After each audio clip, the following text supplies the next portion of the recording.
dans chaque coloriage, il y a aussi des petits éléments à chercher et des choses qui sont cachées. Donc ceux parmi vous qui connaissent un petit peu plus Israël pourront peut-être les découvrir. Donc, coup de pouce, découvrez le savoir-faire et les idées des entrepreneurs Olim. On est ravis aujourd'hui de vous présenter une artiste qui est aussi guide ou guide artiste, comme vous voulez. Elle s'appelle Isabelle Cohen. Bonjour, bienvenue. Bonjour. Alors, on est content d'avoir des guides parce qu'on se rend compte, avec le corona, que beaucoup d'entre vous se sont contraints et forcés, réinventés. Exactement. Pendant 2 ans sans travail, on a dû penser à faire autre chose et c'est exactement ce qui m'est arrivé. Alors, vous, c'est assez particulier parce que vous vous êtes décidé à créer des ouvrages, enfin des espèces de, je ne sais pas comment on peut appeler ça, mais des boîtes de coloriage un peu particulières. Exactement. Pendant le corona, j'ai un petit garçon qui a 6 ans que j'ai eu très tardivement et avec lequel je fais des tas d'activités passionnantes. Et on a fait beaucoup de coloriage pendant le corona et c'est ce qui m'a donné l'idée de sortir des coloriages mais qui soient sur Israël. Vous n'en êtes pas quand même à votre coup d'essai parce que vous avez déjà sorti un livre qui s'appelle Chapes Oti Beyerushalayim. C'est une sorte de Charlie en fait, chercher Charlie. Tout à fait, c'est une sorte de Chercher Charlie que j'ai publié quand mon fils est né justement. Donc il s'appelle Cherche-moi dans Jérusalem et l'idée donc c'est de visiter des sites de Jérusalem. Les enfants les plus petits vont chercher d'abord 4 personnages qui sont moi la guide toujours représentée avec ma grande tresse. Il y a le dessinateur Jackie Yarri. Ouais, on le salue parce que franchement il a fait un super travail. Vous l'avez repris donc pour vos boîtes de coloriage. Exactement. Il y a une colombe. Et il y a le chien Balak de Shai Agnon qui se balade dans Jérusalem. Donc les petits-enfants commencent par chercher ces 4 personnages-là dans le livre. Mais ceux qui connaissent un petit peu l'histoire de Jérusalem vont découvrir des tas et des tas de choses qui sont cachées dans les dessins. Alors, est-ce que vous avez repris le même principe pour ces boîtes de coloriage qu'on va peut-être voir à l'écran ? Exactement. Alors déjà, quand Jackie a réalisé ses dessins pour le livre, je me suis dit que c'était un travail tellement formidable qu'il fallait que je garde les noirs et blancs. J'avais déjà en tête de prévoir des coloriages. Et c'est en travaillant sur le 2e livre, qui n'est pas encore sorti, que je me suis dit, là, il va falloir prendre ces dessins et commencer les coloriages en question. Donc, en fait, c'est comme un espèce de... Comme ça se faisait à l'époque avec du canevas, où on avait des espèces de pré-dessins, il fallait passer du fil de couleur à l'intérieur pour terminer l'ouvrage.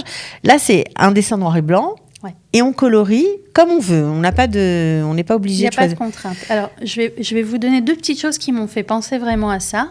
Donc, premièrement, le corona et occuper les enfants à la maison. Bien sûr. Et je me suis rendu compte que mon fils appréciait vraiment le coloriage, surtout en soirée, ça le calmait. Et je coloriais avec lui. Et deuxième chose qui m'a fait vraiment un switch dans la tête, c'est que ma maman a été hospitalisée pendant au début du corona. Elle devait subir une opération du genou, donc rien à voir avec le corona. Mais à cause du corona, l'hôpital a été fermé et puis elle avait la rééducation à faire. Elle est restée 2 mois enfermée dans un hôpital sans qu'on puisse la voir, sans qu'elle puisse voir personne de la famille. Et je me suis dit, mais qu'est-ce que je vais pouvoir lui enlever ? Donc, je lui ai envoyé un livre de coloriage et ma mère, c'est pas du tout son truc, le coloriage. Et elle avait une voisine qui venait la voir régulièrement et puis elle a des mandalas. Voilà, les mandalas. Okay. Voilà. Et donc, elle lui a dit, ah, mais c'est super, t'as des mandalas, t'as des crayons, allez, viens, on descend, on va en faire. Et elles sont descendues donc, au réfectoire qui était fermé, bien entendu, Corona. Et puis, petit à petit, il y a de plus en plus de personnes qui se sont joints à eux.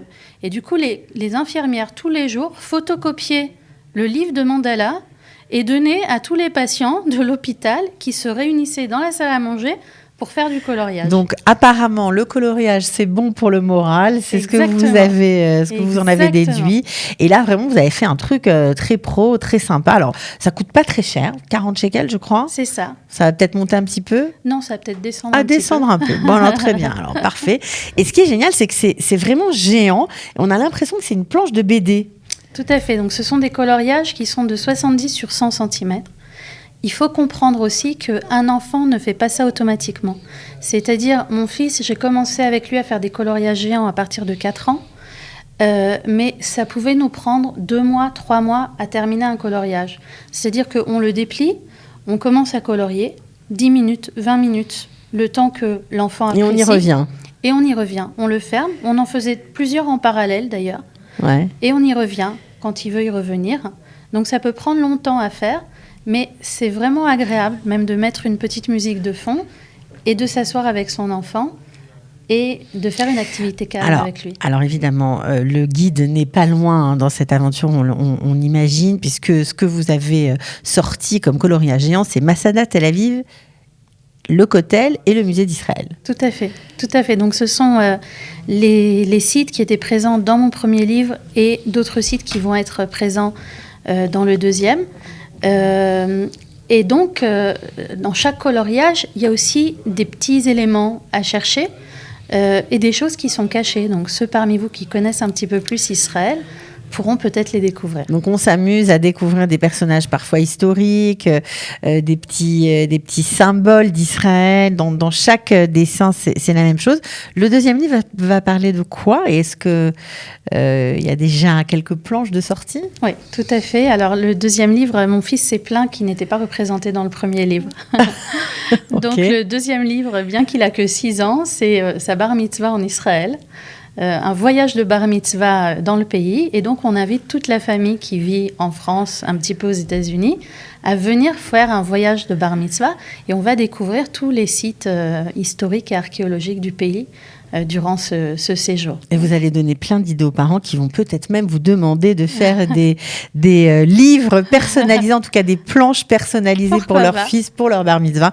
Enfin bref, c'est très sympa. Bravo pour l'initiative, c'est bien fait en plus. Vraiment, la facture est très réussie. On les trouve où ? Alors, on les trouve pour le moment sur mon site. Donc, j'ai 2 sites. J'ai un site en français. Voilà la boîte, je la montre. Donc, hop, je sais pas si on la voit à l'antenne. Le premier site, c'est guide-israël.info. Mais si vous cherchez Isabelle Guide en Israël, vous tomberez sur mon site. Et donc, dans la boutique du site, vous pourrez les trouver. Et le deuxième site, qui est un site en hébreu, qui est un site sur lequel je donne des idées pour l'éducation, des activités sympathiques à faire les enfants, mais c'est en hébreu. C'est un site qui s'appelle chapirit.info. D'accord, chapirit.info. Alors vraiment, c'est très très réussi. Chapeau pour le travail. Bravo au dessinateur Jackie Riachi. Voilà, en tout cas bravo. J'espère que vraiment vous allez en vendre plein. On se retrouve bientôt peut-être. Merci. Alors un petit mot aussi pour ma graphiste. Voilà, elle salue l'équipe, c'est bien. Qui a fait le graphisme et qui a fait un super travail. Donc je la recommande aussi. Bon, ok. En tout cas, bravo Isabelle Cohen et à très bientôt. Merci beaucoup. Coup de pouce, découvrez le savoir-faire et les idées des entrepreneurs Olim.